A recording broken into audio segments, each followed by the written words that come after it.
James Buchanan, the 15th President of the United States, a man whose name has become almost synonymous with failure. While many presidents are remembered for their courage, vision, or leadership during a time of crisis, Buchanan is remembered for something else entirely: doing nothing when the country needed action the most. He is often ranked dead last on lists of U.S. presidents, the man who stood by helplessly while America fell apart and the Civil War drew near. But who was James Buchanan, and how did his choices, or lack of choices, help push the nation toward its bloodiest conflict? Buchanan was born in 1791 in Pennsylvania, the son of Irish immigrants. From modest beginnings, he rose to become a successful lawyer, then a congressman, senator, and diplomat. He served as ambassador to Russia and later as minister to Great Britain. By the time of the 1856 election, Buchanan was seen as a safe choice, an experienced politician who could hold the country together as tensions grew between North and South. His supporters believed he was the calm hand America needed. Instead, history would remember him as the exact opposite. When Buchanan took office in 1857, the United States was already a powder keg. The nation was bitterly divided over slavery. Should it spread into new territories, or should it be restricted? Violence had already erupted in Kansas, where pro-slavery and anti-slavery settlers clashed so brutally that the territory earned the nickname Bleeding Kansas. The next president would need strength, vision, and determination to preserve unity. Unfortunately, Buchanan brought none of those qualities to the White House. One of his very first acts as president was to support the Supreme Court in one of its most infamous decisions, the Dred Scott case. Dred Scott was an enslaved man who sued for his freedom.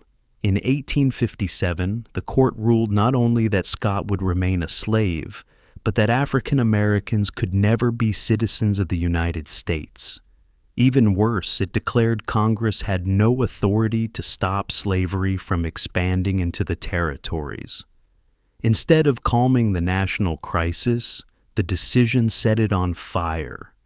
Northerners were outraged, Southerners felt emboldened, and many suspected that Buchanan himself had pressured the court to rule in favor of the South. True or not, his support of the ruling destroyed his reputation across the North. Then came the economic disaster.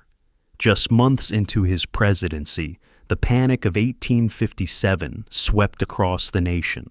Banks failed, businesses collapsed, and unemployment soared. Ordinary Americans expected leadership, bold action, and hope. But Buchanan insisted that the government should do nothing. He believed the economy would fix itself. For suffering families, his inaction confirmed the worst, that the president simply didn't care. The crisis in Kansas further exposed his weakness. Buchanan threw his support behind a pro-slavery government and its proposed Lecompton Constitution, even though the majority of Kansas settlers opposed slavery. The result was chaos and bloodshed.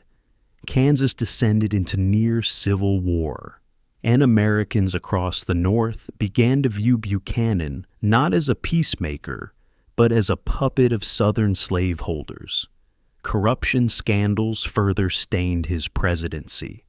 His administration was known for handing out government jobs and favors to political allies while ignoring the nation's greatest challenges. Even his own Democratic Party began splitting apart under his leadership, paving the way for the rise of Abraham Lincoln's new Republican Party. But Buchanan's ultimate failure came at the very end of his presidency. In November 1860, Abraham Lincoln was elected president.